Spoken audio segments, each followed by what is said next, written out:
Feels timely, actually. I think this is a report that needed doing, but I'm finding it quite hard to put my finger on why I think this needed doing. But tell us who the group are and why you felt this was the time was now. So I'm merely one of a large group of people, but this effort was spearheaded by people like Claire Fox, Alka Siegel, Cuthbert, Catherine Birbalsingh. You know, they were at the forefront. That's Britain's strictest head. Yeah, strictest head and the most sane one, as far as I can see. She's a wonderful lady. And Don't Divide Us came in the wake of the George Floyd incident in the US, when, do you remember, they were burning, the US was on fire, and they were bringing that kind of ideology to the UK.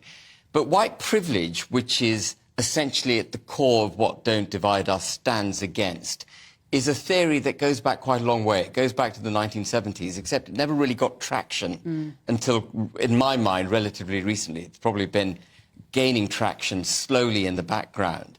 But it is time we stood up to it. And the basic premise behind white privilege is that if you're white, you're privileged. And if you don't recognize that privilege and you don't recognize your unconscious bias against ethnic minorities, you're a racist. Right. So you're not allowed to be white without sort of acknowledging that you're prone to being a racist.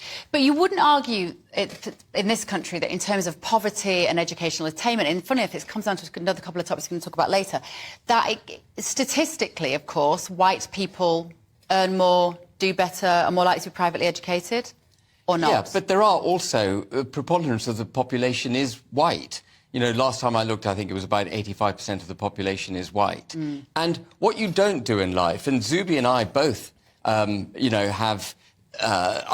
from an ethnic minority, so is Zubi. And, you know, what you don't do is equate our rights, our opportunities in life by attacking white people. What you do is create a level playing field for all, rather than inculcating division by somehow saying that Zubi and I are different to others. We're not. We're people. We've got the same aspirations, same desires in life as everyone else, and the same capabilities. The other thing that's quite interesting about white privilege is that it assumes and it promotes this theory that actually people from ethnic minorities need a helping hand. Yeah. It's actually quite racist in itself. Was there a time